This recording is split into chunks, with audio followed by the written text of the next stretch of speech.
Devoted couple who were married for nearly 50 years died within days of each other because they could not bear to be apart. An elderly woman died just 10 days after her husband of nearly 50 years because she could not bear to be apart from him. Arnold Hardy, 89, heartbreaking, died without saying goodbye to his beloved wife Amy, 92, who passed away 10 days later. In a fitting tribute to the dedicated couple, their ashes are now buried in plots side by side at a churchyard in Warsop, Nottinghamshire. The pair both lived in different nursing homes and she was never told of his death but sensed something was wrong, according to family. Amy's daughter Eileen Sampson, 74, said, "He never let on he was so ill, he must have been in agony.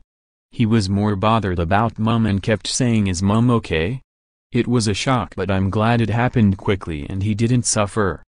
When he died we didn't tell Mum, we thought it would be cruel and she couldn't have coped.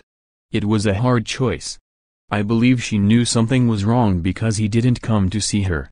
My mother would watch everyone coming to see if he was coming behind. When Mum was taken into hospital they had both decided that if one of them died, the other did not want to be resuscitated when they were poorly. I think she wanted to be with him. They did everything together." The couple lived next door to each other for years before eventually becoming an item and falling in love. Amy had 5 children with her first husband Cyril Barker. After Cyril died in 1969, the pair began dating and tied the knot at Mansfield Register Office in 1972. Arnold was a miner after leaving the army while Amy worked at a factory before working in several canteens following the death of her first husband. The couple lived together in a bungalow in Warsop, Nottinghamshire before Amy was admitted to Queen's Medical Centre on Christmas Day last year with breathing problems. Amy's communication skills had already declined after she suffered a heart attack and stroke 4 years ago. However, Arnold was always able to communicate with his wife using hand gestures, while still providing her with unwavering love and support. Amy was then moved into a nursing home but suffered a fall in March this year and was admitted to the stroke unit at King's Mill Hospital. It came after Arnold found out he had cancer in his kidneys and liver that had spread to his brain and was no longer well enough to look after her at home. Arnold kept his diagnosis from family and Amy because he didn't want them to worry.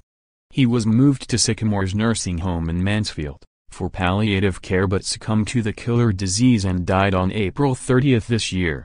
Amy died on May 10 at King's Mill Hospital from a stroke complicated by several other aggravating medical conditions. She last saw Arnold at the beginning of March. Eileen paid tribute to her mother and the man who had been a father to her and her sister and 3 brothers for nearly 5 decades. His mum and dad lived next door at number 19, so they have known each other all their life really, she added.